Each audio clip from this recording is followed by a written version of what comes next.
With Steve Holtzman, producer on the show here at the Marquee Cinemas in downtown Scranton.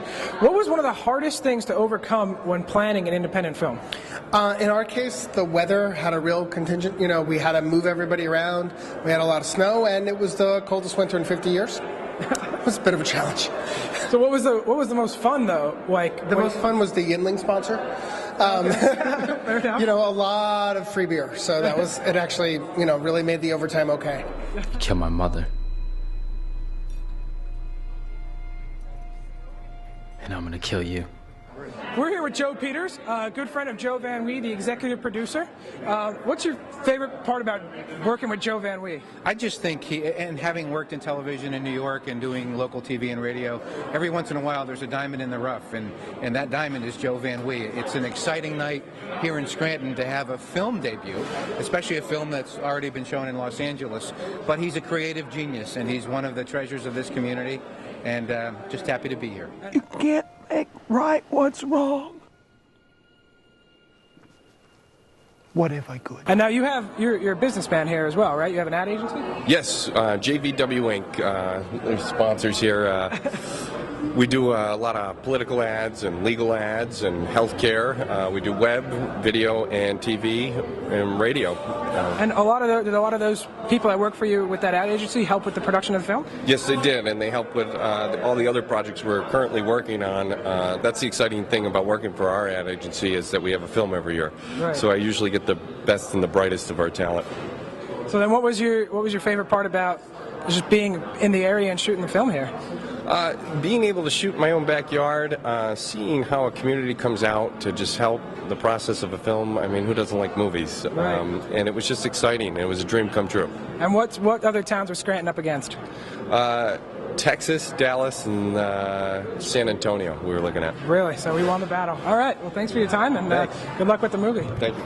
We are here with the assistant director, John Yancondi, who's actually at USC, is that right? Yeah, I'm getting my Master of Fine Arts in Directing at the University of Southern California in LA, and it was a heck of a move coming from Scranton, but worth it. And now, what was your role when making the film? Well, I was an assistant director on the project, and I knew Joe beforehand also, and he knew, I had aspirations to be in the film industry, and this is going back 3 years, and he goes, John, you're a good guy, you're a hard worker, and I had some experience on some features before that, and he just plugged me right in, and it's an example of how good of a guy Joe Van Wee is, and how he likes to keep projects local as much as he can. Where's my money? So we're here with Jaime, who was one of the actors in the film, came down to Scranton to see the premiere. From New York City. New York City. So what was your favorite part about being in Scranton for this film? Well, back then it was pretty cold, so let me think a moment of my favorite part. But you know what? The coldness and the winter. It was the winter 2 years ago, January, whatever. It was like 9 degrees.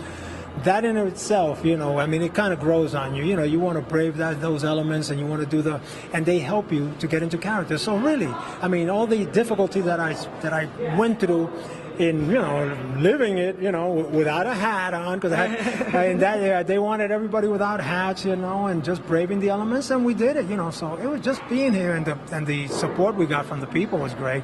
We're on radio stations, people like yourself. Right. Yeah. You guys got a lot of success. So how does it feel to be winning film festivals and having a premiere all over the nation? I'm ecstatic. I'm humbled by the fact that tonight is sold out. It's been great audiences in New York. We've had great audiences up in I think it was in Rhode Island where it won another award. It did well. LA has been received. The movie's doing really well. It's a great story. It's a character-driven story. It's real human drama. Stuff that, you won't see any spaceships or anything flying in this movie. You see bodies, real live bodies. It is a sad story, but it's a good story, right? It is in a way, because it's a story about redemption, which a lot of stories are. But this has some interesting twists, and. Without giving too much away, I want the people to go and enjoy this movie, because it's here in Scranton for you. Definitely. Well, thanks a lot for your time. My pleasure. So now we're here on the red carpet of the premiere of Forged, and we caught up with associate producer Jeremy Carl. What is the role of the associate producer?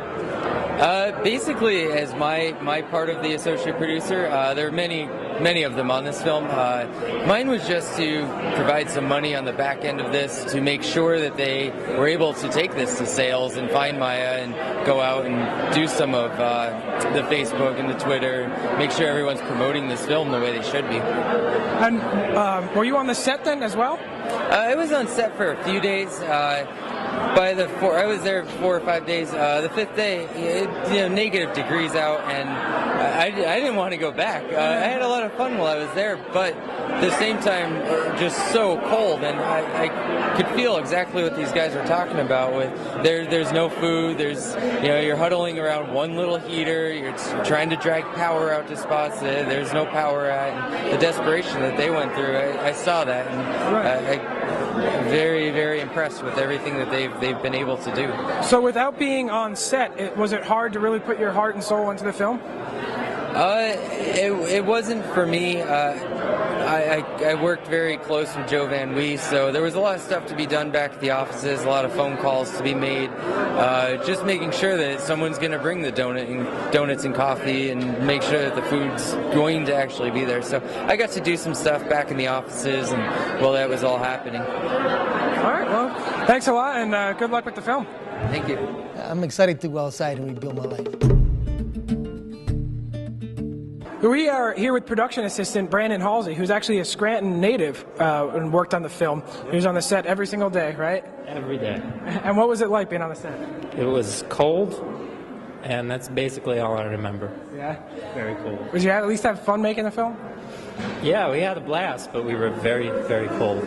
With such a small production and a small crew and everything, did they use any of the crew members as extras, like maybe as yourself? No, I wasn't in the movie, but my shoes actually made it into the parole hearing scene at the beginning of the movie. What happened, when we were shooting, the actor showed up in full wardrobe, except for dress shoes. He had sneakers on. He was a size 13. And I was the only one on set with a size 13, so he took my shoes and he wore them. So if you watch the beginning of the movie, you could actually see my shoes. Were you honored that your shoes made it into the movie? Yes, I have them bronze now. They're in my apartment. Well, there you go. What else can you tell us about the movie and the making of it? It was cold. Okay, there you have it. With a very cold Scranton movie that was filmed here called Forged. Thanks a lot. Now we're here on the red carpet with the director, Will Weddick, who's the director of Forged. When you decided and Joe gave you the pitch to shoot in Scranton, what was the initial thought that went into your head? Well, we were originally going to make this film in Texas. It was going to be like a deserty summer film, but as we were working on the script, it just seemed to become more apparent that we should shoot it in a place like Scranton, one, for the community support that we get, but two, the sort of visceral quality that it held, especially in winter. I'm sure that Joe said, but it was the coldest winter in 50 years.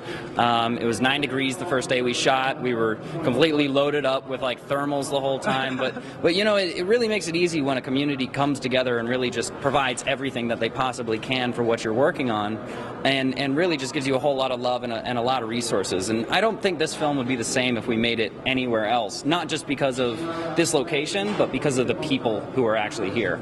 So I guess it's kind of ironic that the premiere's on a nice 85-degree day here. Exactly. I was commenting with Jaime Torelli, who's one of our leads in the film, and I was like, wow, so we're returning to Scranton and it's actually no jackets. It's like complete opposite of when we were shooting. Right. So this was your first film as a director, right? This is actually it's my second feature, but it's my first professional film. Okay. And my last film was actually my student film. We ended up selling it to Lionsgate, and it was got big distribution. But that movie's not so good. You should check out Forge, because that movie is way better, and it's really fantastic. I mean, we've won 2 festivals. We've screened in 4 cities. Now we're doing 9 cities theatrical. We have an amazing cast, and now we're adding Scranton to our list of places we're going to play. Right. So what was your biggest challenge that you had to overcome doing your first professional film? Probably the biggest challenge was the cold, Okay. I mean, and I say that as a big challenge, but I actually think that it was really actually easy because we all believed in the film and we believed in what we were trying to create, which is a sort of beautiful film about a man finding forgiveness with his son. You know, it's dark, it's gritty, it has action and some violence, and you know, it has this sort of gritty quality to it. But really, at the end of the day, it's actually a beautiful love story between that father and his son, who we can probably never get to win back.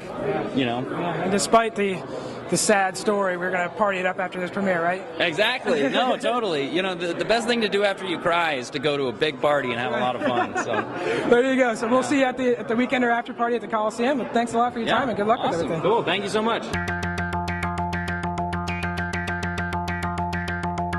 Is this me breaking free or just breaking down? Ha ha, our comic vision. Don't you feel proud? It's such a how do you do? Well, this is not a done thing. Dance for me, baby. Let's begin the begin. Ha ha ha. Do you remember the way we danced? I wish I could forget it. Said I'd give you the one last chance.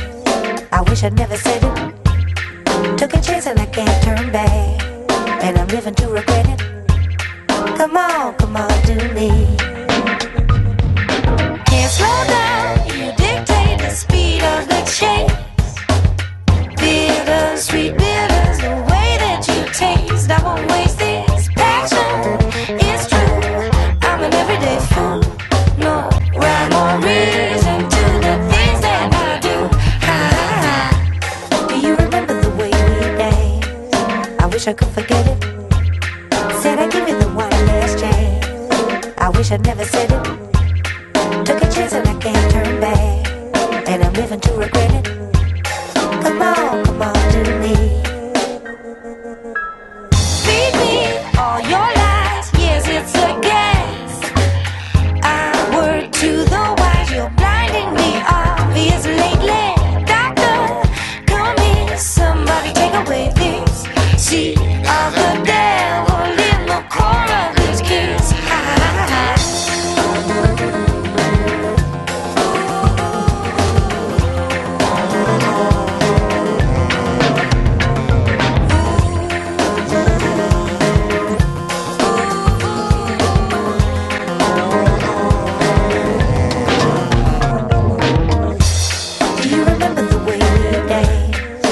I could forget it. Said I'd give you the one last chance.